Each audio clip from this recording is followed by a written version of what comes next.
میں نے کئی اور بزنس شروع کیے، کچھ فیل ہوئے، کچھ کامیاب ہوئے، لیکن میں نے ہار نہیں مانی۔ ہر بار کچھ نیا سیکھا اور اگلی بار اس سے بہتر کیا۔ میں نے نہ صرف اپنی زندگی بدلی بلکہ کئی لوگوں کو روزگار دیا۔ اپنے آفس میں ایسے لوگوں کو کام دیا جو کبھی کسی کے ہاں ملازمت کے قابل نہیں سمجھے گئے۔ میں نے ان کو عزت دی، ان کو تنخواہ دی، ان کو سکھایا کہ میں جانتا تھا کہ غریبی کیا ہوتی ہے، اسی لیے میں کسی غریب کا دل نہیں دکھاتا تھا۔ میرے پاس پیسہ تھا، گاڑیاں تھیں، بنگلہ تھا، خادم تھے، لیکن دل کے کسی کونے میں خلا تھا۔ میں جب گھر سے نکلا تھا تو ذلت لے کر نکلا تھا، اب کامیابی کے ساتھ لوٹ سکتا تھا، لیکن اب مجھے وہ سب کچھ بے معنی لگتا تھا۔ کوئی اپنا نہیں تھا جس پر میں یہ سب کچھ خرچ کرتا۔ ہر چمکتی چیز میرے لیے بوجھ بن چکی تھی۔ میرے دل کو سکون تب ملتا جب میں جمعہ رات کو راشن کے تھیلے بانٹتا، جب کسی بیمار کا علاج کرواتا، جب کسی بے گھر کو چھت دیتا۔ میں دن رات محنت کرتا، لیکن اب وہ محنت صرف میرے لیے نہیں تھی، اب میں دوسروں کے لیے بھی جیتا تھا۔ مجھے گھر سے نکالے ہوئے 10 سال گزر چکے تھے۔ میں 17 سال کا لڑکا تھا جب گھر چھوڑا اور اب 27 سال کا کامیاب اور خود مختار انسان بن چکا تھا۔ میں خوبصورت تھا، میری شخصیت میں وقار تھا، میرے چہرے پہ اعتماد تھا، میری باتوں میں وزن تھا، لوگ میری رائے لیتے تھے۔ میں نوجوانوں کے لیے مثال بن چکا تھا، اخبارات میرے انٹرویو لیتے تھے، میں سوشل میڈیا پہ موضوع بحث بن چکا تھا۔ لیکن پھر بھی جب رات کو تنہا ہوتا تو ماں کی یاد آتی، وہ لمحہ یاد آتا جب بھابھی نے مجھے ذلیل کیا تھا، بھائی نے دروازہ بند کیا تھا۔ وہ آنسو یاد آتے جب میں گلی میں بیٹھا تھا اور کوئی آواز نہ تھی کہ جو مجھے واپس بلاتی۔ میں نے اس سب کو کچل کر خود کو بنایا اور اب میں خود اپنے لیے ایک پناہ گاہ بن چکا تھا۔ جیسے ہی جمعہ رات کا دن آتا، میری روح میں ایک عجیب سکون اتر آتا۔ میں ہفتے کے باقی دنوں میں جتنا بھی مصروف ہوتا، جمعہ رات کو اپنی تمام مصروفیات کو ایک طرف رکھ کر اپنے ان دونوں نوکروں کے ساتھ جو ہر وقت میرے ساتھ رہتے تھے، راشن کی بوریاں گاڑی میں رکھتے اور شہر کی ان گلیوں اور سڑکوں کا رخ کرتے جہاں ضرورت مند لوگ رہتے تھے۔ میرے دل میں یہ خیال نہیں ہوتا تھا کہ کون مسلمان ہے، کون غیر مسلم، کون اچھے گھرانے کا ہے، کون سڑک پر بیٹھا ہے۔ میری نظر صرف ان چہروں پر ہوتی جو غربت اور بے بسی سے جھکے ہوتے تھے۔ میرے ذہن میں صرف اتنا ہوتا کہ جو درد میں نے سہ رکھا ہے، جو بھوک میں نے دیکھی ہے، وہ کسی اور کو نہ سہنی پڑے۔ میری گاڑی میں رکھی ہوئی وہ بوریاں صرف راشن کا سامان نہیں ہوتی تھیں، وہ میری دعائیں ہوتی تھیں جو میں ان لوگوں تک پہنچانا چاہتا تھا۔ اس دن خاص طور پر میں بہت متحرک تھا کیونکہ رمضان آنے والا تھا اور میرا دل مزید نرم ہو چکا تھا۔ مجھے لگا تھا اس بار مجھے پہلے سے زیادہ راشن تقسیم کرنا ہے۔ میں ہر علاقے میں جاتا تھا، ہر کچی بستی، ہر پرانی گلی، جہاں بھی مجھے کوئی اپنا چہرہ دکھائی دیتا جس پر فاقوں کی لکیر ہوتی، میں بغیر کچھ پوچھے وہاں راشن کی بوری رکھ دیتا۔ نہ کبھی کسی سے نام پوچھتا، نہ حالت کا مذاق اڑاتا، نہ کسی کے چہرے کی ویڈیو بناتا۔ میرے لیے ان کے وقار سے بڑھ کر کچھ نہیں تھا۔ مجھے رب نے عزت دی تھی، میں اسے بازاروں میں بیچنا نہیں چاہتا تھا۔ شہر کی مختلف گلیوں میں پھرتے پھرتے میں ایک تندور کے قریب پہنچا جو ایک دائی چلاتی تھی۔ وہ جگہ ویسے تو بند تھی، لیکن سائڈ پہ ایک عورت بیٹھی نظر آئی۔ اس نے خود کو چادر میں لپیٹا ہوا تھا۔ اس کی حالت ایسی لگ رہی تھی جیسے وہ وہاں بیٹھی ہوئی ہر گزرنے والے کو بس دیکھ رہی ہو۔ میں نے گاڑی روکی اور سوچا کہ ایک بوری اسے بھی دے دیتا ہوں۔ میرے ایک ورکر نے کہا، سر رہنے دیں، نہ جانے کون ہے۔ میں نے مسکرا کر کہا کہ ہمیں یہ تھوڑی دیکھنا ہوتا ہے کہ کون ہے ہمارا کام تو یہ ہے کہ بس ہم نے دینا ہے۔ وہ کون ہے یہ وہ جانے یا رب جانے۔ میں گاڑی سے اترا اور بوری لے کر اس عورت کے قریب گیا۔ جیسے ہی میں نے بوری اس کے پاس رکھی تو وہ چونک کر میری طرف دیکھنے لگی، اور جیسے ہی اس نے چادر ہٹائی اور اس کی نظریں میری نظروں سے ملیں، میرے قدموں تلے زمین نکل گئی۔ وہ کوئی اور نہیں بلکہ میری بھابھی تھی، وہی بھابھی جو میرے بھائی کی بیوی، وہی جو گھر میں میری حیثیت کا مذاق اڑاتی تھی، جو مفتی روٹیاں توڑنے تک اجازت نہیں دیتی تھی اور آج اس حال میں زمین پر بیٹھی تھی۔ میں لمحے بھر کو ساکت رہ گیا۔ میرے نوکر آگے بڑھے، کہنے لگے، سر یہاں سے چلیں، یہ تو کوئی پاگل لگ رہی ہے۔ میں نے ان کو روکا اور کہا، یہ میری بھابھی ہے۔ میں جھک کر ان کے قریب ہوا اور ان سے کہا، میرے ساتھ چلیں۔ ان کی آنکھوں میں عجیب سا خالی پن تھا، جیسے وہ کچھ بھی سمجھنے کے قابل نہ ہوں۔ ان کے جسم پر پرانے اور بسیدہ کپڑے تھے، چہرہ دھول سے اٹا ہوا تھا۔ میں نے انہیں سہارا دیا اور گاڑی میں بٹھا لیا۔ راستے میں قریب ہی ایک ہاسپٹل تھا، میں انہیں فوراً لے گیا۔ ڈاکٹر نے معائنہ کیا اور کہا ان کی حالت بہت خراب ہے، ان کے جسم میں خوراک کی شدید کمی ہے، انہوں نے کئی دن سے کچھ نہیں کھایا، اگر آپ تھوڑا اور دیر کر دیتے تو شاید یہ بے ہوش ہو جاتی یا کچھ اور ہو جاتا۔ میں نے ڈاکٹر سے کہا جو بھی کرنا ہے کریں، ان کی حالت بہتر ہونی چاہیے۔ علاج شروع ہو گیا، انہیں ڈرپ لگائی گئی، کچھ دوائیاں دی گئیں اور کچھ دیر بعد جب وہ بہتر ہوئیں تو میں انہیں اپنے گھر لے آیا۔ میرے دل میں ایک طوفان برپا تھا۔ وہ عورت جو کبھی میرے زخموں پر نمک چھڑکتی تھی آج خود زخموں سے چور تھی۔ راستے میں میں نے ان کے لیے نئے کپڑے خریدے اور گھر آ کر نوکرانی کو کہا کہ ان کا خیال رکھو، ان کی مدد کرو، کپڑے تبدیل کرواؤ، ان سے نہانے کے لیے کہو، ان کے بال سنوارو تاکہ ان کا چہرہ کچھ بہتر لگے۔ میری نوکرانی نے بڑی محبت سے ان کی خدمت کی، کیونکہ ڈاکٹر نے کہا تھا کہ ان کا جسم کمزور ہے، اسی لیے انہیں ابھی نرم غذا دی جائے۔ میری بھابھی نے بامشکل کھانا کھایا اور تھوڑی دیر بعد نیند کے دوا کے اثر سے سو گئیں۔ میں ان کے کمرے کے باہر بیٹھا رہا، بار بار نوکرانی سے پوچھتا کہ وہ کیسی ہیں۔ نوکرانی نے کہا وہ پرسکون نیند سو رہی ہے، اس کا چہرہ پہلے سے بہتر لگ رہا ہے۔ لیکن میں نے خود سے وعدہ کیا کہ میں ان کے جاگنے کا انتظار کروں گا۔ ان کی حالت ایسی تھی کہ کچھ پوچھنے کا وقت ابھی نہیں آیا تھا۔ مجھے بس سکون تھا کہ میں ایک بے سہارا انسان کو سہارا دے پایا۔ جب بھابھی کو ہوش آیا تو ان کی آنکھوں میں ایک عجیب سی حیرت، شرمندگی اور دکھ کی ملی جلی کیفیت تھی۔ وہ کچھ دیر تک مجھے خاموشی سے تکتی رہیں، جیسے یقین نہ آ رہا ہو کہ وہ اس وقت کہاں ہیں اور کون ان کے پاس بیٹھا ہے۔ پھر اچانک ان کی آنکھیں نم ہو گئیں اور انہوں نے میرے سامنے ہاتھ جوڑ دیے، جیسے کوئی مجرم ہو جو اپنے سب گناہوں کی معافی مانگ رہا ہو۔ میں نے فوراً ان کے ہاتھ تھام کر نیچے کر دیے اور نرمی سے کہا، بھابھی یہ کیا ہو گیا؟ بھائی کہاں ہیں اور آپ اس حال میں کیسے آ گئیں؟ وہ میری آنکھوں میں دیکھتے ہوئے تھوڑا جھجکیں، جیسے خود کو سنبھالنے کی کوشش کر رہی ہوں، لیکن پھر وہ خاموشی توڑتے ہوئے بولیں، میں نے تمہارے بھائی کے لیے اپنی ساری زندگی وقف کر دی، ہر دکھ ہر تکلیف برداشت کی، کبھی کسی بات کی شکایت نہیں کی، اس کا ہر ناز اٹھایا، ہر ضرورت کو پورا کیا، حتیٰ کہ اپنے خاندان والوں سے بھی رشتہ کمزور کر لیا کہ کہیں میرے شوہر کو برا نہ لگے۔ لیکن اس نے میرے ساتھ وہ کیا جو شاید کسی دشمن کے ساتھ بھی نہ ہو۔ اس نے میرے ساتھ بے وفائی کی، میرے پیچھے کسی اور عورت سے تعلق رکھا اور پھر چپکے سے دوسری شادی کر کے مجھے طلاق دے دی اور خود بیرون ملک چلا گیا۔ میری حیرت کی انتہا نہ رہی۔ میں ایک لمحے کے لیے سن ہو گیا۔ یہ وہ بھائی تھا جس کے لیے میں نے ہمیشہ بھابھی کی سخت باتوں کو برداشت کیا، جس کے لیے میں نے اپنے دل میں کبھی بھی شک نہیں آنے دیا کہ وہ بھابھی کے ساتھ ایسا کچھ کر سکتا ہے۔ میں نے افسوس اور دکھ سے پوچھا کہ بھابھی اتنا کچھ ہو گیا اور آپ نے مجھے بتایا تک نہیں۔ انہوں نے بھرائی ہوئی آواز میں کہا، کیسے بتاتی، تم ہی تو میرے سہارا تھے، تم ہی تو تھے جو میرے ہر کام میں میرا ہاتھ بٹاتے، جو مہمانوں کے آنے پر میرے ساتھ کچن میں کام کرتے، جو میرے جھگڑالو مزاج کو بھی برداشت کرتے اور سمجھاتے تھے کہ بھابھی دل بڑا کریں۔ لیکن جب تم چلے گئے تو میرے پاس کوئی نہ رہا۔ تمہارے بھائی نے مجھے میری اوقات یاد دلا دی کہ میں کچھ بھی نہیں ہوں۔ میں کتنی بار سوچتی تھی کہ تمہیں فون کروں، لیکن پھر یہ سوچ کر رک جاتی کہ اب کیا فائدہ ہوگا، تم نے تو اپنی نئی زندگی شروع کر لی ہوگی۔ لیکن میں ٹوٹ گئی، بکھر گئی اور پھر سڑکوں پر آ گئی۔ ان کی باتیں سن کر میں بھی رونے لگا، میری آنکھوں میں آنسو تھے۔ مجھے لگا جیسے میرا اپنا خون مجھ سے بے وفائی کر گیا ہو۔ میں جانتا تھا کہ بھابھی زبان کی تیز ہیں، غصے میں کچھ بھی کہہ دیتی ہیں، لیکن ان کا دل صاف ہے۔ وہ ہمارے لیے ہر وقت تیار رہتی تھیں اور بھائی کی خدمت میں کوئی کمی نہ رہنے دیتی۔ میں نے ان کا ہاتھ تھاما اور کہا، بھابھی آپ اب ہمارے گھر میں رہیں گی، یہ آپ کا بھی گھر ہے، آپ میری بڑی بہن ہیں اور میری عزت ہیں۔ آپ نے جو کچھ کیا، جو کچھ برداشت کیا، لیکن اب آپ کو وہ وقت کبھی یاد نہیں آئے گا۔ اب آپ محفوظ ہیں، آپ کا علاج بھی ہوگا اور تھیراپی بھی، تاکہ آپ کا ذہن پھر سے پرسکون ہو جائے۔ بھابھی نے دھیرے سے سر ہلایا، ان کی آنکھوں میں شکر گزاری تھی۔ وہ کہنے لگیں، تم ایک دلہن لے آؤ، تمہاری دلہن ہوگی تو میں خود کو تنہا محسوس نہیں کروں گی، میں اس کے ساتھ رہوں گی اور پھر میں بھی ٹھیک ہو جاؤں گی۔ میں نے مسکرا کے کہا، بھابھی آپ ہی تو میری دلہن تلاش کریں گی، رشتہ جیسا بھی ہو، اپنوں کا ہو تو ہر دکھ آسان لگتا ہے۔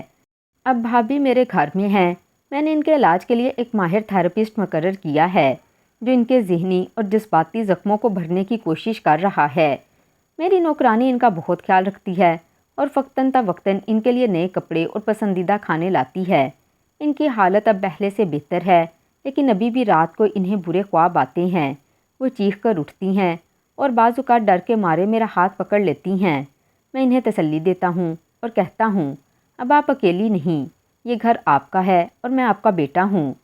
ان سب باتوں سے مجھے یہ سبق ملا، زندگی کے کسی بھی موڑ پر اگر کوئی رشتہ ٹوٹ بھی جائے تو ہمیں انسانیت کا دامن ہاتھ سے نہیں چھوڑنا چاہیے۔ اگر ہم کسی کے ماضی کی بنیاد پر ان سے منہ موڑ لیں تو کل کو ہمیں بھی کوئی سہارا نہ دے گا۔ غصے میں کہی ہوئی باتیں اور دکھ میں اٹھائے گئے قدم وقت کے ساتھ بھلا دیے جا سکتے ہیں، لیکن اگر ہم معاف کرنا سیکھ لیں تو دل کو سکون اور روح کو قرار ملتا ہے۔